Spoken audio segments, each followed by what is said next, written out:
Pag nandito po kasi parang nalilimitahan dito sa isla. Parang meron pa sana. Hindi ka na babalik. 2 years. Miss ka namin pero alam ko, hindi ka na babalik. Alam mo, ang pag-abroad ay hindi yung puro sarap ng buhay ang haharapin mo. Ang unang kalaban mo ay ang lungkot. Hindi ko kasamang mga anak ko. Hindi kasamang pamilya ko. Pero tuloy pa rin ang ikot ng buhay ko.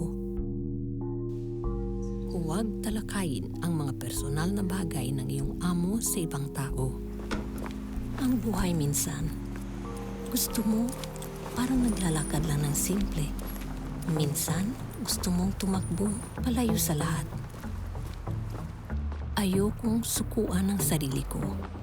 Pero hanggang kailan? Marami sa mga kultura ng katubo ang kinutya at sinupil.